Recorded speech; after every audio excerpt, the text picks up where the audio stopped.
Today we're going to talk about social media because the landscape's changing, and we are about to pivot on our social media strategy. And we've kind of been pivoting this year already because there's been a really significant change in the landscape. So I know some of the biggest discussions in Standout lately have been, not just around like messaging and obviously getting clear on who people work with and stuff, but it's like doubling right down to content, the strategies, how to make the content, what's working and what's not. Yeah. So today we're going to give an idea of what was working and what's not anymore. So if you were like me, you're like the science-based educator, it's like we're kind of done right now. Like we have to pivot our messaging and how we portray things a little bit differently. And then just an idea of like what a posting schedule would look like with some examples and stuff like that. So everyone can walk away with a ton of value from the episode, which is what we always want. What I also want you guys to low-key do, right? If you really like this episode, just let us know so that like, we never get Ben on again. So I can tell Ben like, hey man, like I'm a way better host than you. Just let you know. Oh, it's like love you, Ben. Yeah. He's not listening to this. No, he's lying on a beach somewhere or something. Yeah, he won't listen to this. He like 6 a.m. where he is right now, so he's probably just waking up. No, give us a lot of views. So Ben's like, what the fuck do they talk about? Yeah. So then he has to listen. So what was working, I think, is important to kind of start with. Infographics. Yeah. So that's right. Yeah. So we had like static value posts, so like macro breakdowns. Like here's a workout, like really simple stuff, right? Like here's a workout.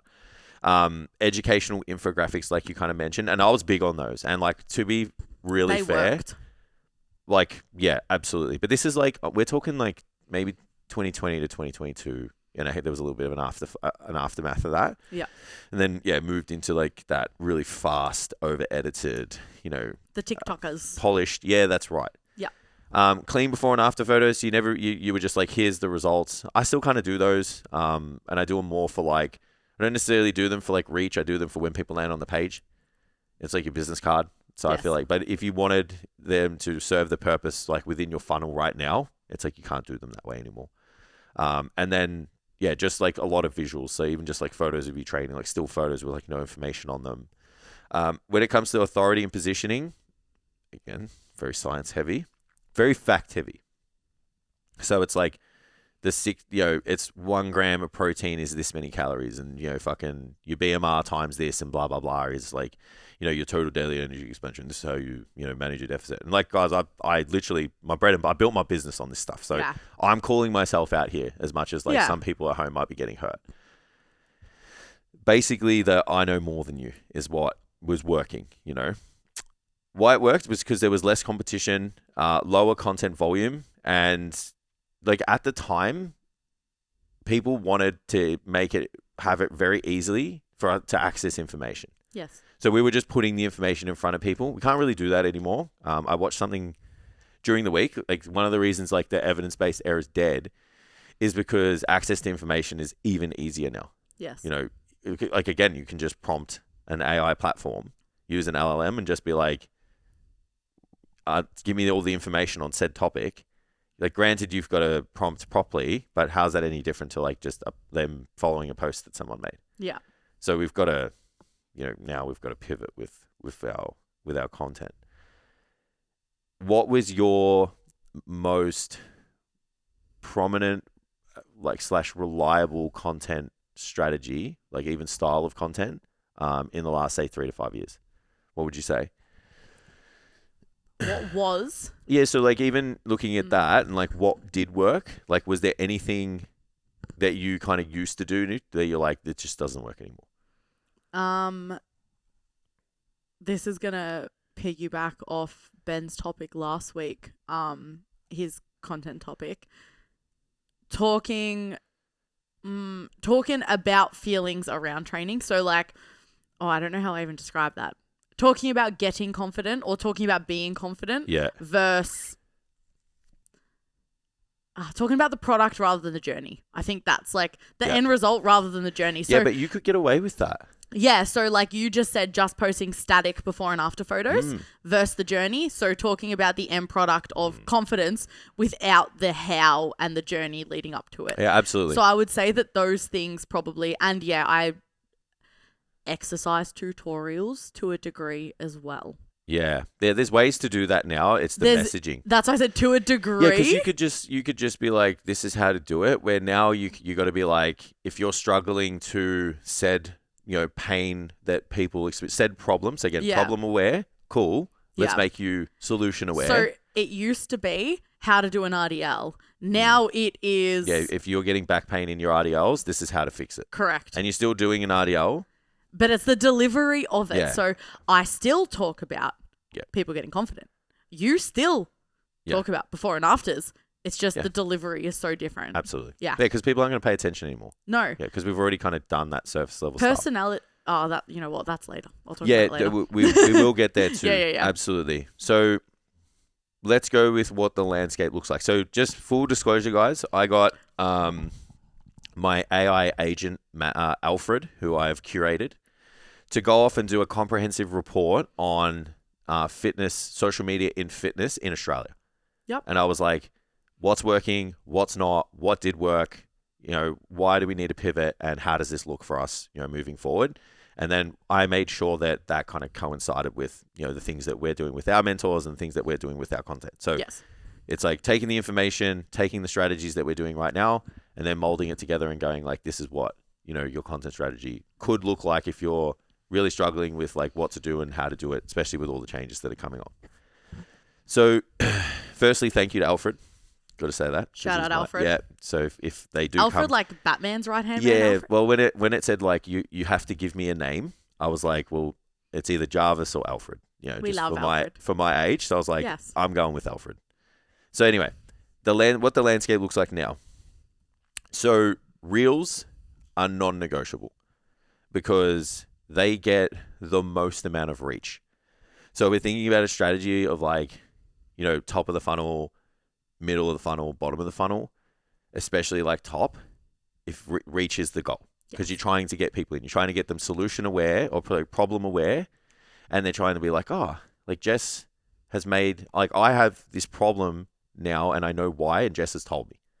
So I'm going to follow her page. Yep. So we want content that's going to kind of just really go out to the masses in your space, right? So that's the easiest way to describe that. So these are used for things like myth busting, demonstrations, but again, like in the micro niche that you work with. So if you're a physique coach and you work with, kind of bikini athletes, it's not like how to build your glutes. It's most bikini athletes have back pain and they have back pain because they've got weak cores. They've got bad core control. They've got bad synchronization, in their hips. So you would do said exercise demonstration. And it's like, this is why you have combat that problem. Absolutely. This is where you have the pain. This exercise would fix it. It's still an exercise demonstration. You've got a little bit of humor stuff. So you'll see like, you can kind of just joke about the things within your space. Obviously, I make a lot of jokes about body dysmorphia. I make a lot of jokes about peptides. My clients have body dysmorphia and they use peptides, like some of them, So when you're thinking about humor, it's like, well, how do you capture the people to pay attention to you? Yes. And some people are doing that really well. And then you've got like transformation narratives. So you can talk about a story with somebody. So you have the before and afters that we spoke about before. You pop your face on it. It's like, hey, this is so-and-so. This is the journey, like you were talking about before. So they are going to be the bread and butter. I would say like they should make up a substantial amount of your content. Then you kind of mentioned it before about like human, like personality. Faceless profiles are dead. Yeah. Like, and honestly, like in the coaching space, people sell coaching. So like, for so long we were like, oh, we need the brand to move, like to drive the authority. We did that for so long. And then it was like, no, man, just double down on the person. The person drives the brand. Yeah. The person drives the coaching. Because people decide on a person. They don't decide who they click with. Like, absolutely. It's in this era of social media currently, the parasocial relationship is so important. How connected they feel to you is going to be the determining factor, because there are enough apps out there, if they want something faceless and they don't care about the person, that's where they're going to go. Their relationship to you is going to be whether they choose your little business with 2,000 followers over here versus the big pages, the big brands. And I think like you guys have to consider the product you're delivering. We deliver coaching, and coaching is getting the most out of a person. Yes. And how you get the most out of a person isn't just like, here's your program and like, see you later. You know, there's discussions about, you know, things in other elements of their life. Yeah. Trying to line everything up to get the most out of them in their situation. So they're not choosing a faceless business for that. No. Like they want to feel safe. They want to feel connected. They want to feel aligned with that person. And to decide that, they've spent some time with you on the internet. Yeah. Like a coaching niche is so much more than just what you enjoy coaching. It's the person that you're able to connect with and help the most. And that's why when you're misaligned with your niche, you're not connecting with that person and it's not landing with that person. So relatable human content is outperforming pure education. Yeah. So if you still are like, so the one thing I'm like really trying to do for myself now is I just like tell a story about the lack of skill I had and how I got the skill and what the skill gave me to get results as people. So it's still like, hey, I'm smarter than you. Like you can still, if that's your MO, like talking about your degree of experience, which you absolutely can. Like I'm 17 years into this game. Like I'm not just like going to push that. You're going to lean on that. Yeah, I'm not going to push that aside because, educational content dead now. I'm like, okay, find another way. Like find another way to deliver it. So humanize yourself in the process of the delivery. 100%. So things you can do, talk about your personal life. Everyone loves like, this is what I enjoy to do outside of the gym. Like I don't just go to work and train, even though I just go to work and train. But I love my dog. I love to go out. I love my wife. I love our life. So showing people like the other elements of who you are is super important because for that relatability.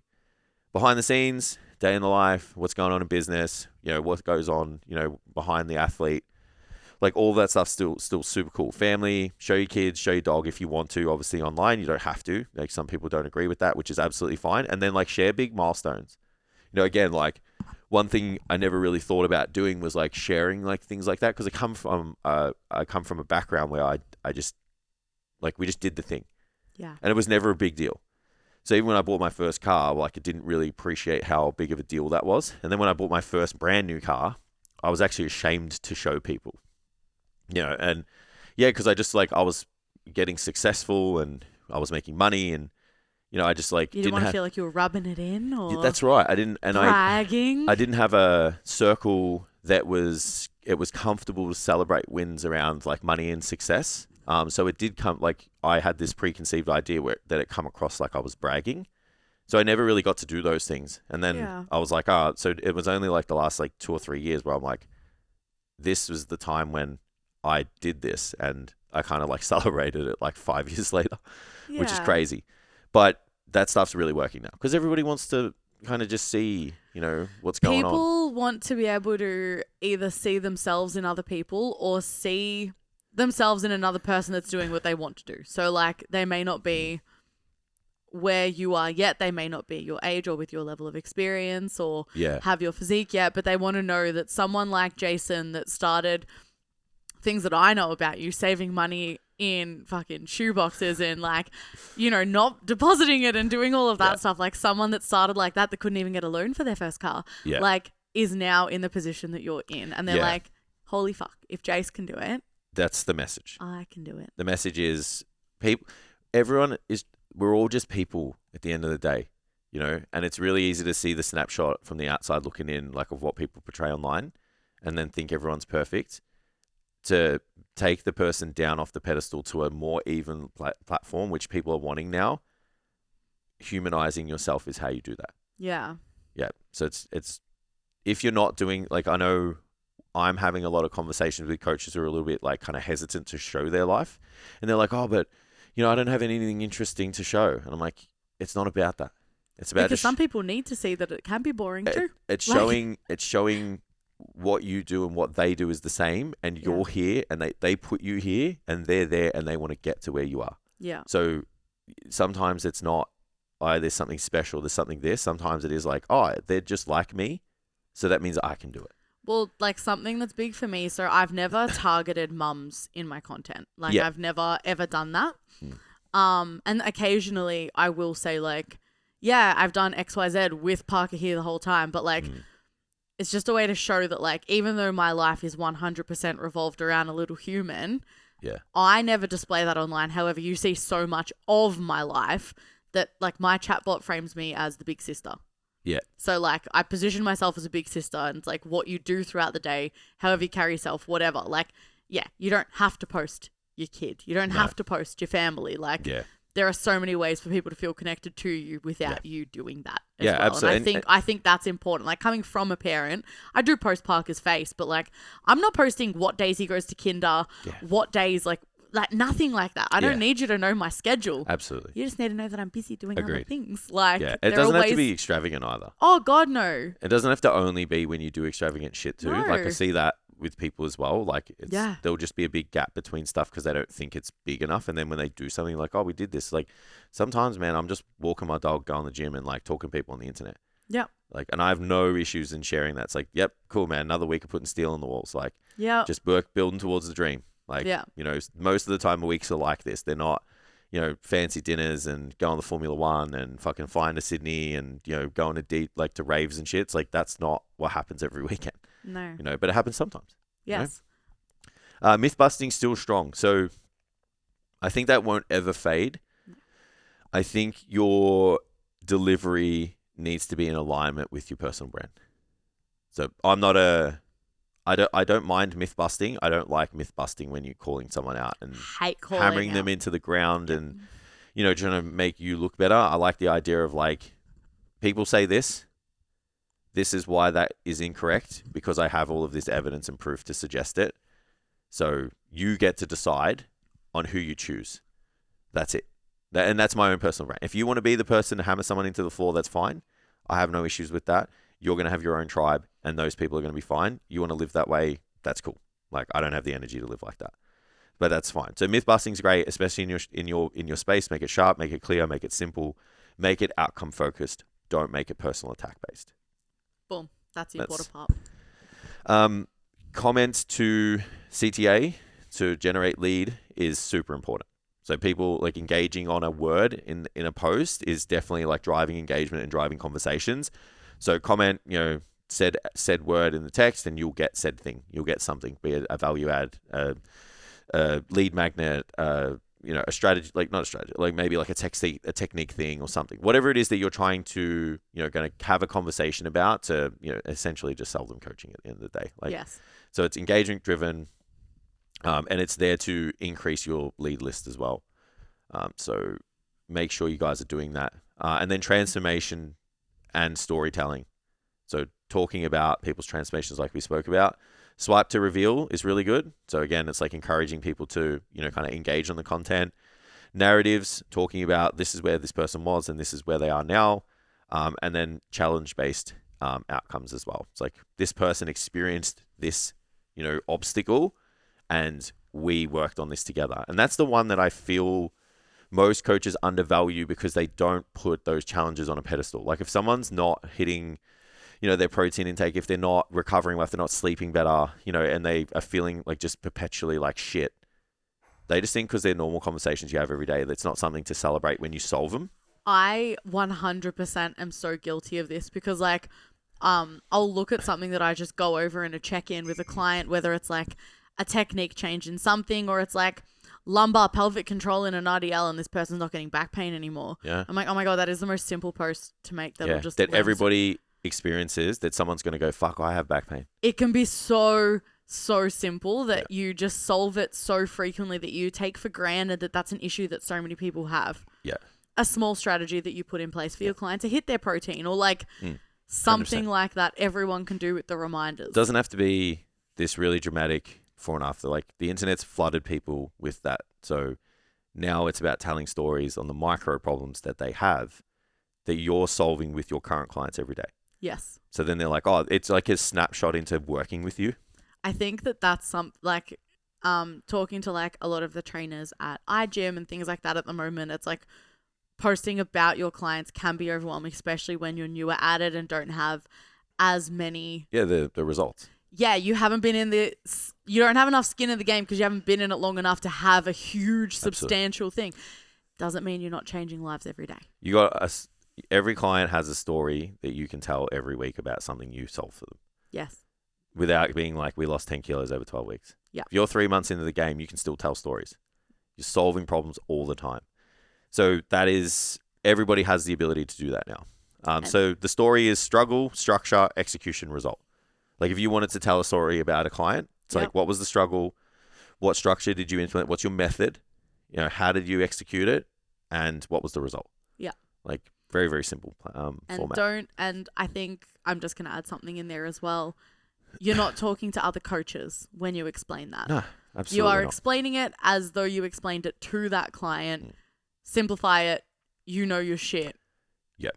That's like, because I think that's where everyone gets caught up. 100%. In speaking to other coaches rather than speaking to the person's problem that they're solving. Speaking to people who aren't going to buy off them and Yes. worrying about what they think is the complete opposite of what we want to do. We want to help the people that we're going to help, and they're not your peers. Yep.